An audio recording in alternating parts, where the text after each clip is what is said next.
Karambola sa DWIZ. Oh! Karambola. Karambola. Tuwing umaga. Karambola sa Aliw Channel 23 at DWIZ 882. Kasama natin Jonathan De La Cruz, Joel Lacsamana, ako si Conrad Banal. Good morning sa inyo lahat. Oh. Ate raw pala si Sheila. Mas matanda. Ni Alice. Dahil nung dumating siya, 17 years old na siya. Well, according to the record. Yan ang sinasabi. Kayo, tama ba yung record? Yan. Yan ang issue. Oh. Kasi yung mga record, pinagdududoktor na yan. Kaya nga nakakuha ng Philippine citizenship. Yan eh. Oh. Passports. Ngayon, umuulan. Huwag kayo maghahanap ng small white boat. Wala. Wala small white. Wala. Wala dito yan. Tsaka kung magpapanotaryo kayo, okay sa kotse lang. Oo, okay sa kotse lang. Oo. Kasi baka habulin kayo ng Senate eh. Oo. Ididemanda kayo na hanip yung Senado natin eh. Patay na si Galicia rito. Hoy, yung mga sindikato, pinagtatawanan kayo. Lahat kayo. Naku po, grabe halakhak nila sa inyo. Ha? Pero eto ngayon, nasa sentro tuloy, yung OCTA, ano po ito hindi commission. Kumbaga sariling kusa ng OCTA Research, naggawing itong survey na to. Tinitignan nila yung satisfaction rating at trust rating. Yung satisfaction po yun sa performance. Pero ito nga hindi ko gusto sa media style ng reporting. Pinagsasabong si President BBM at saka si Vice President Sara. Talagang kayo na politicize eh. Kayo mismo eh. Yan ang media style. Yung mali. Whereas sa survey na to, pag inisip mo, talagang isipin mo, yung presidente dapat i-survey ang kanyang satisfaction at trust rating. Why? Siya may hawak ng lahat. Ano ba? Ang Vice President, ano ba role niyan? Naghihintay. Yun lang. Spare tire. Naghihintay. Basically, under our laws, yan po ang papel ng Vice President. Lalo na ngayon na wala na siya cabinet portfolio. Wala naman siya. Wala. What? Wala. Ano ini-expect mo sa kanya? Di singit sa survey. Sa Amerika nga, hindi sinasurvey ang Vice President. Magkasama nga sila eh. Ang sinasurvey dapat dyan, cabinet, President, House, Speaker, Senate. Pero siyempre, ang headline ngayon, nako. Ito na. Bumaba. Yan. For the first time, tumaas si Marcos at bumaba si Sara. Nakagaling. Tinignan ko, statistically, walang nangyari sa survey kay Marcos. Kasi po, halimbawa, etong trust rating ng presidente, galing sa 69%, naging 71%. Ang margin of error, plus or minus 3. Di wala yun, tied lang yun. Walang nangyari, 71. Yung plus or minus 3, 6 points. Okay. So 71, from 69 to 71, statistically, walang nangyari. At si Duterte raw, galing sa 68, naging 65. Within pa rin yan. Kaya nga headline, tumaas si Marcos, bumagsak si Duterte. Totoo naman kung tumaas eh. Kaya lang within the... Anak ng wete. The margin of error. At saka po, Vice President, ano yan? Hindi talaga binabantayan yan. Wala nga papel dapat yan eh. Kaya lang may papel ngayon si Duterte. Importante siya in the political landscape. Yes. Dahil siya ang sinasabing tatakbo sa 2028. So ngayon pa lang, inuupa ka na. Yan yung media value ni Sara Duterte. Kasi siya ang perceived tsaka na magpe-presidente. Para sa media kasi, merong obvious na hidwaan. At ito ay dapat talagang tutukan. Ika nga. Hindi, 2022 pa yan na. Wala pang hidwaan nun. Ang binabantayan, yung Marcos, mas mataas si Duterte kaysa sa Marcos sa rating. Wala nga ibig sabihin yun. Kaya napapaano pati si BP sa ngayon dahil yung mga nangyayari na other events in other places of town, nagsasalita rin siya. Yung ganun Right, siya. that's the other thing. Issue eh. In the past, nung nakaraan, nung panahon ng hidwaan, nung dating Pangulong Marcos at si Lopez, for example, Cory at Laurel, was there similar, mga ganong klaseng scrutiny? Hindi, ang Vice President noon, langaw lang eh. Ang Vice President, hindi talaga, Wala. kahit na mag-iingay ka dyan. Wala. Pinapansin. Ang mas inaano pa noon, yung loyalista versus Cory. Correct. Ganon yun. Yung pang, noon. Ang Vice President was never. Yung Lopez Marcos, when there were already signs na magkakahiwa-walay na. Hindi nagsasalita yung Lopez. Nothing. Ang nagsasalita Hindi siya kino-cover ng media. Hindi siya kino-cover. Ang nagsasalita doon, Chronicle lang. Dahil, At saka siyempre ABS-CBN. sila may Di ba yung kwento po, meron daw dalawang tao. Yung isa, naglayag, punta ng dagat. Ay, malayo. Yung isa naging vice president ng Philippines. Tapos wala nang narinig sa kanila. Wala na. Oo. Ganon. Ganon ang vice president, sa totoo lang. Pero bakit? Kino-cover. Ang media, Dito ang tindi. ang tindi ng... Tindi ng coverage sa kanya. Ito ang pinakamataas daw na trust rating, 71%. Si President Marcos, 71%. Ang pinakamataas na distrust rating, ayon sa media, ay si Duterte, 11%. Yung iba, 10%, 9%. Margin of error. Nagkakandaloko-loko po ang ating political discourse. Itong media kasi, yan nga nagpapaigting ng ganyan. Bakbakan. Na hindi naman kailangan talaga. Sa akin, mas mabuti pang i-survey kesa yung president and vice president. Mas mabuti pang i-survey yung mga cabinet. Para malaman kung sino yung nagtatanong. Oo, yes. Nandyan yung buhay na. Kasi sila ang nagdadala eh. Implementation nito eh. Yan. Follow through. Yan. Kaya nga Tsaka bakit yung survey, trust and distrust, ng pati ang House at tsaka Senate? At tapos, sinasama pa doon yung Supreme Court Chief Justice. Yun talagang mababang... wala nga awareness doon eh. Hindi nga kilala. Hindi nga kakilala. Hindi ba kakilala? As a matter of fact, makikilala lang Talaga sila. napakababa yung Supreme Court Chief Justice. Nakikilala lang, hindi nga person eh. Nakikilala lang sila by way of the rulings. That's it. Wala na yung personality. Wala. Hindi Hindi nga nagpe-press release, di ba? Kung nag-press release yun, baka pulaan pa siya eh. Ha? Oo, nag-press release ka. Ano yung Bakit? press Uso yung press release, di ba? Hindi ka kasama dito. Uy. You're not the political branch of government. You are the judicial branch. Judiciary ka. So, pero laking bagay ngayon dito sa mga media. Headline lahat yung survey. No? Matindi ang mga... Trust rating and everything. performance rating. Ha? Nag-decline daw eh. Nag-decline. Oo. Sa Class E. How did that happen, no? Pero, actually, yung problema po natin ngayon is still our food insecurity. Yung pa rin. Ang suliranin.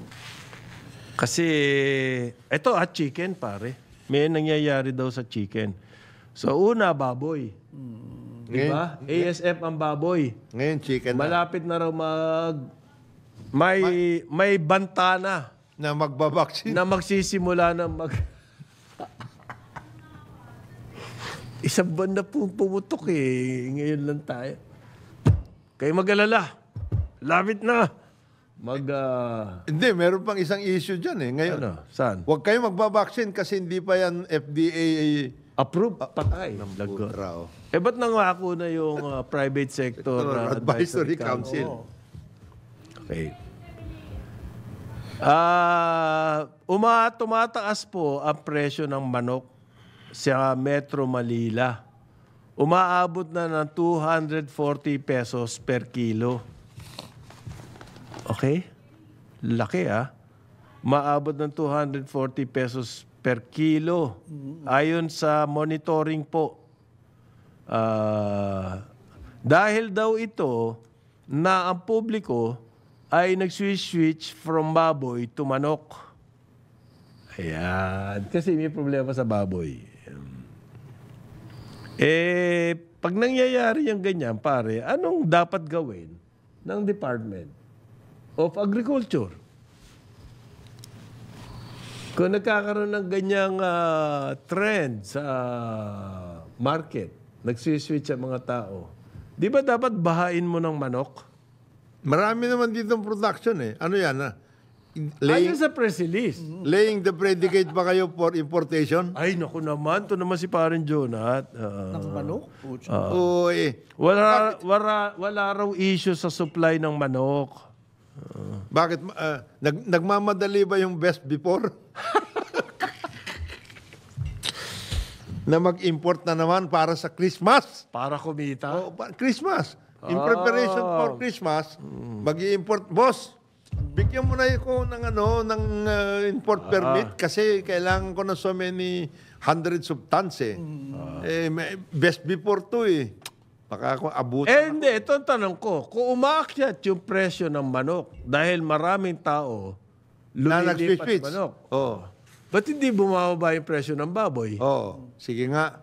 Ano yung issue nyo dyan? Kung yan ang dahilan. Paliwanag din nila yon dapat. Hindi, yung binanggagalingan ng protein, according to the science, baboy, manok. Hindi naman aakyat ang presyo ng baboy dahil nga ang nangyayari ngayon May ESF. ay may scare. Yan. Dapat nga bumaba eh. Yun nga ang punto namin. Dapat bumagsak ang presyo ng baboy dahil may scare. Walang masyadong... Ba't hindi nangyayari yun? DA. Walang masyadong... Stupid yung paliwanag nyo eh. Walang neither here nor there. Para kay Senado, dyan sa hearing ng... Layo sa putukan eh. Ang inong pinupuntirya si Sheila at si Ate Sheila pala yun. At saka si Manang Cassandra. Yung... Ito daw, hindi naman daw dapat umakyat ang presyo ng baboy. Dapat nga bumaba. Sa totoo lang. Tinatakot natin lahat ng tao wag kumain ng baboy. Pero mabalik sa manok, meron bang, nililay na ba talagang predicate for I'm sure. Ito mataas ang presyo, pare. Ang laki ng tinaas. Kailangan na natin mahigit 10% We should eh. be going the exact opposite, di ba? Yung build infrastructure for increased primary production, value chain, Meron dito, kaya lang kulang na. Pare. private-public sector partnership, whatever. Anong bayan yung sinasabi? Hindi, mo? Pilipinas ka. Pilipinas ba yan? Nangyayari ba dito yan? Mag-i-import manok. Hindi, ganito yan. Kasi daw, tumataas ang Presyo presyo. ng Kasi nga, nag-switch ang mga consumers. magbababoy. Nag-switch sa manok. Kaya, Ako yung adobo ko yung manok. in a way, gina-justify pa ng Department of Agriculture yung pagtaas ng presyo. At ang sinasabi nila, kasi nag-switch yung mga tao eh. So, kasalanan natin. Oo. Kasalanan. Huwag kayo mag-switch. Kasalanan ko. Kaya tumataas ang manok. Ayan, tuhal. Kaya laying the predicate kasi sasabihin, mawawalan na ng supply. Kailangan mag-import, Mag-import na tayo. Best before. Best before. Best before. Yung si Best Before po, isang kilalang, Ang lakas niyan, ang lakas. imported yan. Imported. Pagdating dito, papalitan yung balot. Kasi may nakalagay na balot doon. In effect, yung expiry date. Oo. Para mawala yon, papalitan yung balot. Dahan. Gagawin local. Local production. Tanungin mo kung saan siya nag-produce, wala. Yun si Best Before, wala. Wala siyang mga consignees, wala siyang mga kausap, contract growing, wala. Wala rin siyang breeding, wala. Ang laki po ng in-increase ng ating importation Yan. ng meat. Okay? Lalo na ng baboy. So, nagsalita ang President Emeritus ng MITA. Alam mo na pa. Okay. Thank you. MITA, Meat Importers and Traders Association, President Emeritus Jesus Cham. Quote, the reduction in supply caused by the continuing effects of ASF coupled with El Nino, most likely encourage importers to bring in more products. Ayan. Hindi po yung reduction in tariff.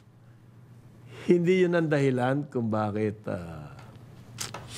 na-encourage sila to bring in more products. Ang dahilan daw ay El Nino at ASF. Bago po nagdatingan yan, mga product na yan, wala pa yung problema ng ASF dito sa Batangas. Mr. Cham, wala pa po yan. Okay? Okay? Bakit yan na ngayon na sinisisi nyo kung bakit nag-aakyata ng mga importation? El Nino, Hindi yung reduction in tariff, hindi kaya yun. Tapos yung extension ng tariff hanggang 2028. Parang wala kayo sa tono, Di ba dapat ang kanta... Ano wala sa tono? Ano? Di ba dapat ang kanta ninyo Happy Days Are Here Again? Bakit naman ganyan ang sinasabi nyo ngayon? Record high po ng prices ng pork at saka ng chicken ngayon dito sa atin. Record high. Never in the history na ganito kataas Ang presyo. ang presyo ng baboy at manok dito sa atin sa Pilipinas. Ayon kay Mr. Cham, ang indikasyon daw niyan, supply shortage. So, kailangan daw pong mag-import. Yan na nga. Laying the predicate na nga yan. Especially may mga... Kaya lumalaki ang importation. Historically, we import more chicken in the second half of... Yan. Meron pang ganun ba? Nakaset na yan. Kasi mataas ang demand Mataas ang demand, papasok ang Pasko, ganun yan. Bakit hindi mo binabanggit yung advantage nyo ng pork? Wala po yung chicken doon sa tariff, Wala. Hindi kasama. Walang beef, walang chicken, walang fish. Ano pa ba? Lamb. Lahat ng mga Lahat ng klaseng meat. na pwedeng Bukod ng tanging, ang nando, rice and corn. and pork. Aba naisingit yung pork. Kanain mo. Kapantay ng pork, yung rice and corn. Galing naman itong Kasi po, nagiging staple na ang pork. Ayan, Yan. steak. Staple. Pang-barbecue. Pang-barbecue, lahat. Adobo. Yan. Ba, yung chicken, ina-adobo rin, binabarbecue rin. Oo nga ho, pero mas maano ang pork. Mas mapaborito. Mas paborito. ng mga Pilipino. Hinahanap ng Pinoy talaga yan. Short Doon na supply. mahilig sa samgyupsal ang mga Pilipino. So magkaka-shortage. Pwede ba yun? Supply shortage severe. Record price. Yan. Kaya kailangan mag-import daw. Sabi po ng Mita. Salamat. At ano kaya sinasabi ng DA? Oo nga, no? Ay, kailangan nga yan. Kailangan pala talaga. nga yan. Oo. Mabuti pinaalala mo sa akin, Mr. Cham. Na kailangan mag-import kailangan na na tayo natin mag-import uli. So, paano raw binabayaran? Ito si Diwa na naman. Meron na naman sinasabi itong si Diwa Gunigundo. Sino? Si Deputy Governor dati? Dating, oo. Ngayon po, May sinasabi na naman siya? country analyst na yan ng Global Source Partners. Isang American, US-based po ito na think tank. Okay? In-analyze nila yung ating trade imbalance. Kasi pinag-uusapan natin yung importation ng baboy. Severe shortage tayo. Paano ba? Record prices, ang baboy at manok, Mag-import tayo. mag-import tayo. Ngayon, Paano ba sa bayaran? tinignan nila, Diwa, paano natin binabayaran daw yan? Ang nakita nila, ang talaga sumasalba sa atin, billions worth of remittances yes. from Filipinos overseas. Yes. Yan po ang nagbabayad ng ating too much, ng ating severe shortfall. Yan. Noong past 10 years po, taon-taon, umaangat ng by 4% at least ang remittances ng mga OFW. Kung wala yan, pare, chronic. Wala na. Chronic deficit. Ang mangyayari sa atin, hindi po natin kayang bayaran yung ating mga importation. Ah? Ganon?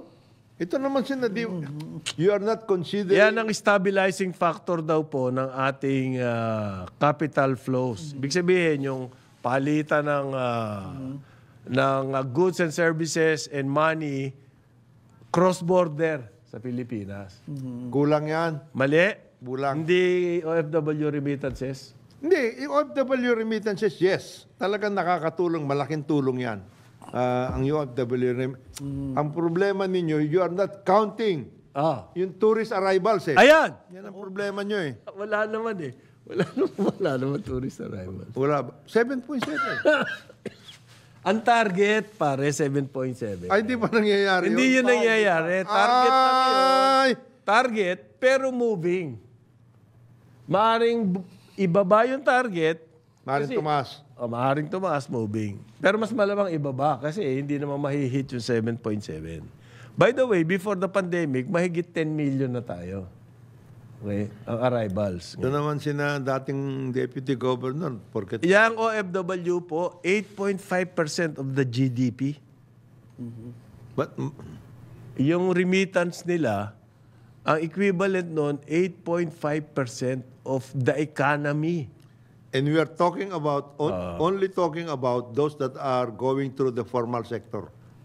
Through the official Yes. channels. Yes. No? Banking, Yan, yung mga mga ganun. money remittance. We are not talking Pero about the pwede other. pa yung padala. Yes. Malaki daw din yung May dating yun. At saka yung pag-uwi, yung May bulsa. bit sa bulsa. Oo. Yung basta hindi naharang sa airport. Kung 5,000 daw po, payat eh. Pag hindi naharang sa airport, malaki. Bakit naman naharangin sa airport? Ay, ano yung dala-dala mo na yan?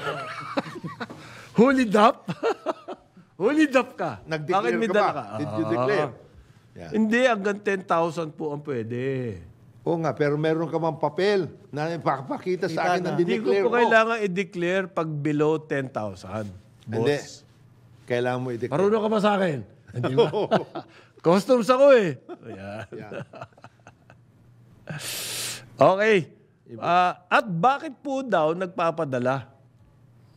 Ang nakita Analysis nila nila. rito, Analysis. yung dahil sa to provide for the family. So, kumbaga survival. Ang nilalaban ng OFW po, survival ng kanilang pamilya. Okay? Tapos mababalitaan niyo sinasabi ni Jonat, nahulid up pa sa airport. Dahil pinaglalaban nila yung survival ng pamilya nila, in a way, na tulungan nila ang Pilipinas to survive. Kaya nga, Biro mo, 8.5% of GDP. kaya nga napaka-importante na gawin natin mas, unang-una, maayos yung kanilang pupuntahan. Yung employment terms and conditions of employment. Pangalawa, maayos ang ating relations doon sa mga host countries. Okay. Para maging maliwanag. And then when they are in the host countries, maayos ang kanilang lagay. Kagaya nito, may information In short, that- alagaan natin yung goose that lays the Yes. golden egg. Oo. Kasi halimbawa, when you are in another country, especially Okay. if you are hindi ka naman gaanong organized pa doon, kailangan yung pag-ano mo, housing mo, yung alam mo tungkol sa kung paano lagay ng sitwasyon mo doon, living there, etc. Meaning the embassies and the labor officers should be able to handle all of these things and be able to provide an environment para sa ating mga workers na maging stable ang kanilang pagtitira doon sa areas na pupuntahan nila. Tama. Kagaya nito, one good example. Alam nyo ba sa, we have about 250, maybe even more, workers in the Dubai area. Aha. Oh. Oo, madami doon. Lahat yan, Highly cosmopolitan. yeah, lahat yan nagre-rental. Ngayon, merong ibang grupo na gusto nila magtayo ng parang Filipino community para yung kanilang housing, rental, etc. medyo mas maayos na. At saka yung mga iba na gusto nilang Walang ganon. halos permanent na ang stay nila doon. Walang ganon. Walang grupo. I know for a fact, kanya-kanya yan. Bro. Kanya-kanya, Kasi may yun na nga. mga ilan akong kamag-anak at kaibigan. Kanya-kanya. Ang nakita nila, Diwa, ang ating nagbabago daw po ang composition ng ating Ating workers, OFW yes, community. yes, yes. Oo. Kasi ngayon, marami na rin pumupuntang mga professionals. Engineers, Marami. accountants, Marami. IT experts. Yes. Dati po kasi mga nurse, doktor, ganyan ang mga tinitira. Household workers. Household workers. Ngayon, napupunta na sa ganyan. Even mga management Yes. level. Hindi, sa Indonesia lang, maraming ganun. Yung mga tao natin sa mga Pilipino. So yung sinasabi ni Jonat, na alagaan natin in terms of organizing services for them, there. hindi gawin. In the host countries. Kagaya niyan, in Australia, most of our Filipino workers there are professionals. Oo nga eh. And then, Nasa IT, nasa ma-organize engineering. pa natin pati yung kanilang remittance pag-flow. Because nauubos na nga raw ang accountants dito. Kaya hirap na hirap yung mga small businesses dito kumuha ng Baka naman accountant. these added services entail added expenses sa government. Like what? Lagay. Hindi. Budgetary expenses. We should really... Oo ba? Ang laki ng pakinabang natin sa kanila. Pakinabang natin eh. 9:33 ng umaga, Karambola sa Aliw Channel 23 at DWIZ 882. Karambola sa DWIZ. Carambola, carambola, tuwing umaga. Balik tayo, Karambola, sa Aliw Channel 23 at DWIZ 882. Ako si Conrad Banal, kasama natin Jonathan De La Cruz, Joel Acsabana. August 28. Ilang araw na lang, September. Maulan pa rin. Maulan pa rin. Hindi natin alam kung hanggang kailan to. Pero doon po sa Davao, walang ulan. Wala. Kaya tinanggal na raw yung mga harang. Ibang klaseng ulan na may Yung harang sa gate ng compound. ng KOJC. Because of the Fence ba yung compound? dahil cease and desist or ano ba yung in-issue ng TPO. TPO? Temporary Protection Order. Kasi yung kanilang nilahad po ay writ of amparo. Yung writ of amparo is you seek protection kasi ang tingin mo yung inyong property, yung inyong buhay, yung inyong kapakanan ay may delikado. Yan yung writ ng amparo. So nag-issue yung Davao Court ng Temporary Protection Order. Ano ibig sabihin po noon? Tatanggalin yung magkakaroon pa sila ng access in and out of the compound. Kasi nagkaroon ng harang doon eh. Sinunod naman agad ng polis. Yung TPO. Pero tuloy daw po ang search. Ang search. Ngayon, may report ako nabasa. Although ang police ayaw i-confirma o ayaw i-deny. Kumbaga, Neither confirm or deny. na meron daw nagdi-drill doon sa loob ng compound. Mukhang yung bunker nakita na. Nagdi-drill. Nagdi-drill eh. Meron kasi Hindi makita kung paano bubuksan. may suspetsa kasi ang pulis na meron tunnels doon eh sa loob ng compound. Bakit mo i-drill? Hindi mo makita yung entrance. Hindi mo makita yung entrance. Kaya i-drill. Nako, kung ang mga... Parang ano ito, Hamas at Israel. Hamas nga, Hamas. tunnel. A maze of tunnels. Pero nawala na rin sa nawala na rin sa headline bigla. Yun nangyayari dyan sa... Davao. Baka humuhupa na yan on the way towards a resolution of sorts. Susuko ba? Hindi raw eh. Solution of sorts. Hindi eh. Ang ginagawa nila example yung kay Ping Lacson eh. Kita mo. Wala nangyari kay Ping. Di ba? Na meron siyang kaso, wanted siya, arestado dapat siya, nagtago. Nung nagbago na ang ihip ng hangin, tsaka siya nagpakita uli at inayos yung kaso. Ito ho, just for the, mapag-isipan ng mga kasama ni Pastor Kibuloy. Magkaiba ho sitwasyon noon at saka yung sitwasyon natin ngayon. Paano Noong panahon ni Senator Lacson, hindi naman kasama ang Amerika ron eh. Siya lang, dito lang yun. Dito ngayon, kasama Amerika dito eh. kay Pastor? Kasi meron siyang indictment Meron siya indictment. sa Amerika. Hindi, tsaka malawakan yung accusation Accusations ng kay iba eh. child abuse, Yes. sexual abuse, Magkaiba yun. at tsaka human trafficking malawakan. Malawakan yan. Yung kaso ni, noon, itinuro siya nung allegedly na pumatay doon sa dalawa. Dalawa. Yung kinadbabi At ko siya ay itinuturo. Yes. Iba. Ang layo niya eh. Malawakan. Ang layo hindi siya mismo eh. Ito siya. Siya mismo eh. Si Pastor. Malayo. Kaya medyo ano yan. Magkaiba. Malaki. Bakit hindi yung example ni Laila? Magpakulong ka, tapos tsaka mo ayusin afterwards. Yun na nga ang ibig sabihin ng humuhupa. Nagkakaroon ng ganun. Ng Ay, desisyon. nakakawala ng dignidad yun. Pare, your favorite word. Pagka ikaw ay hinuli at magbumukha kang basang... Mawawalan dignidad. Oo. Ang ibig mo ba sabihin, hindi na siya magiging son of God? Parang ganun. Hindi, from the Kasi- perception standpoint, Oo. ibig sabihin. Kasi yun ang kanyang ano eh. Yun ang kanyang brand eh. Si Pastor eh. Son of God eh. Mahirap pag napako ka doon sa brand. Mahirap hindi ka isali makababa. ang religion dito Oo, sa usapin na to dahil ano po to kaso court case. Boss, Isasama mo yung religion, hindi parang hindi religious ayos. persecution to according to Attorney Torion eh. Talagang At saka pinapahirapan saka ng sila. mga supporter niya. Oo. If you watch talaga sa TV. Oo. Di ba? So may religious Kaya nga, gusto issue.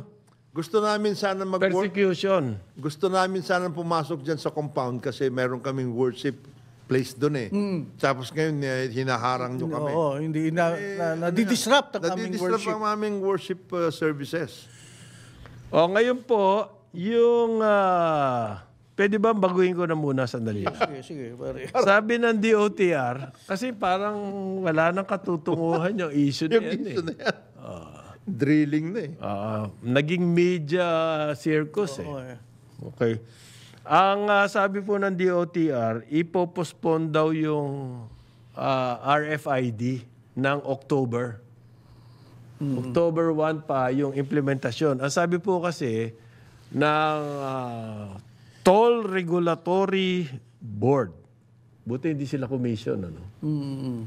Buti board. They are boarding. No. Toll Regulatory Board. Pag wala ka RFID, multa ka. At ang magmumulta yung driver. Pinigil po ngayon ng DOTR. Teka. DOTR. Dapat lang. October 1 muna natin yan. So between now and October 1, baka may mangyari. At magbago yung reglamento ng... Kasi driver yung... Kasi kalokohan yan. Totoong kailangan magpakabit ng RFID lahat ng sasakyan. Pero bakit kasalanan ng driver? At saka hindi nyo pwedeng pilitin lahat. Sa totoo lang. Okay lang yung RFID, pero maglagay pa rin kayo ng cash. Option para sa cash. Option kasi ganito yan. Halimbawa, nakalimutan ko na kulang na pala yung aking ano eh. Ay, ibig sabihin, hindi na ako makakalusot. Insufficient balance. Insufficient balance. Ay, kasalanan mo yun. Oo nga, pero... Titikitan ka nun pag meron ka insufficient balance. Nakalagay. Kasi ang pupunta ka ano sa mo nun, cash. ang iyong kasalanan nun, obstruction. By the way, they put stations in which... Obstruction ka, pare. Wala kang RFID. Always, sa mga ganyan toll, merong ganon cash. Mas Hindi, naglalagay silang Kahit saan ka mapunta ka mo. Naglalagay silang stations na pwede kang mag-top up. Kaya nga. Sa loob ng... Free market yan eh. Oo. Kung gusto mo ng convenience, mag-RFID ka. Yes. Kaya nakalimutan mo. Kung ayaw mo halimbawa ka rental. Pag ako nagkaka-rental, wala namang RFID yun eh. Wala namang tag o whatever. Bayad ako ng cash eh. Yan. Pag nagkaka-rental ako, kapag ako nagko-cover noon abroad. Paano yun? So, Hindi ka pwede. Hindi ka pwede dapat mag-cover. titikitan ako?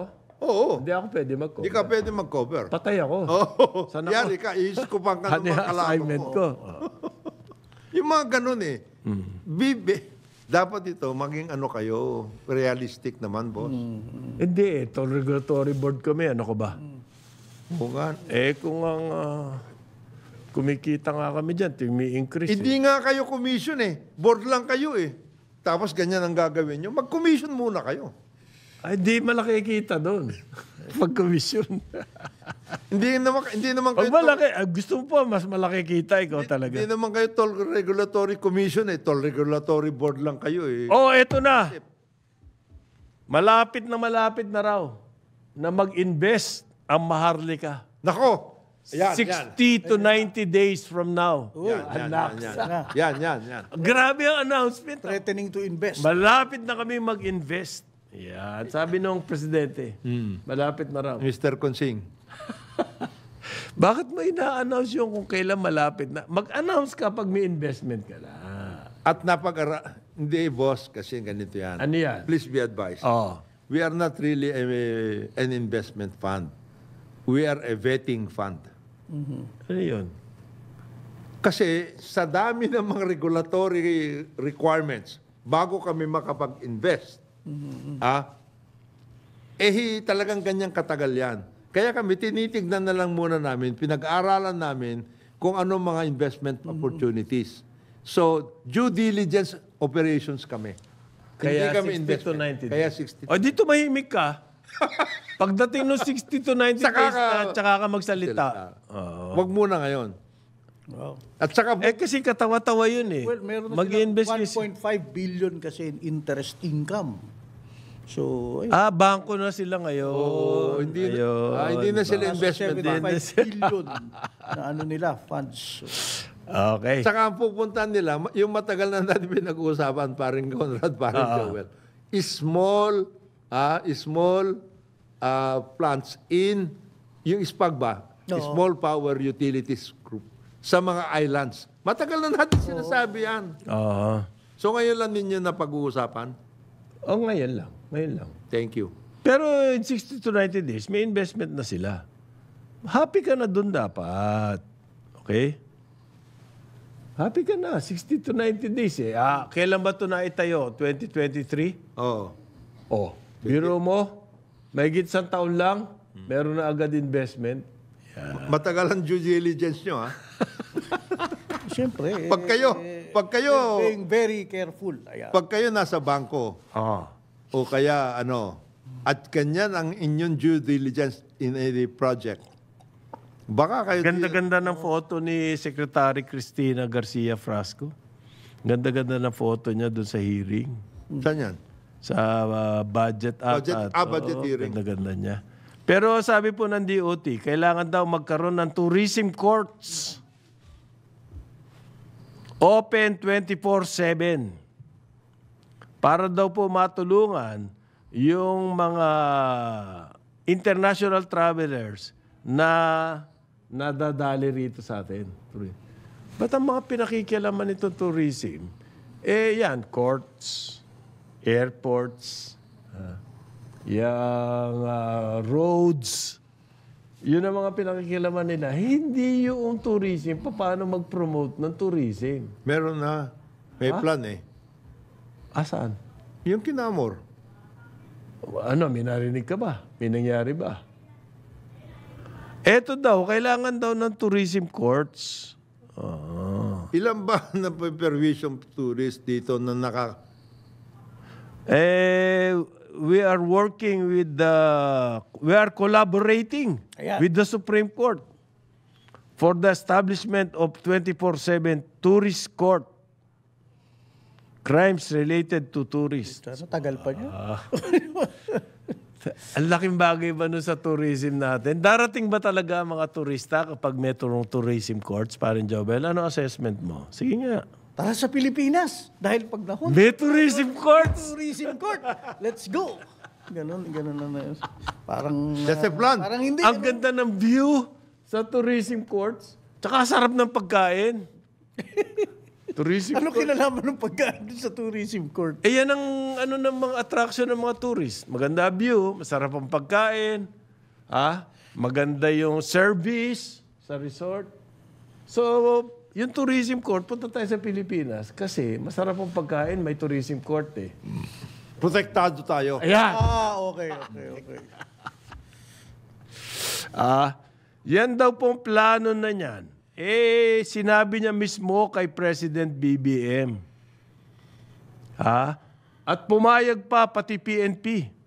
ang DILG at saka DOJ na makipagtulungan sa DOT para magkaroon ng tourism courts. Yan. Ano kaya mga kasong ididinig? 24/7 pare. Baka mapuyat yung mga judge doon. Hindi ho resort ito eh. Ha? The tourism courts will be in the resorts. Kaya hindi mayroon silang higaan doon. Including the clerk of court, etc. and everybody. All those are necessary in order to have a working court. Ang daming bright ideas eh. Ba't hindi mapunta kaya yung energy creating these bright ideas doon sa promotion ng tourism?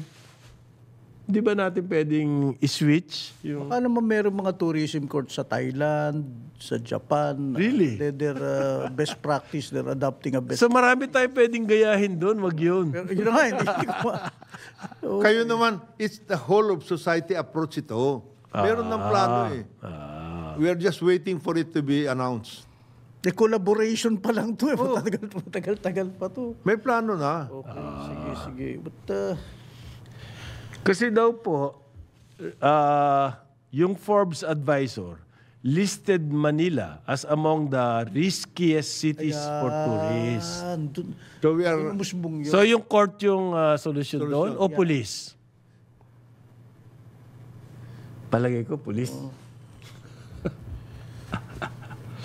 Hindi, kausapin nyo. Yung court po, nangyari na yung crime.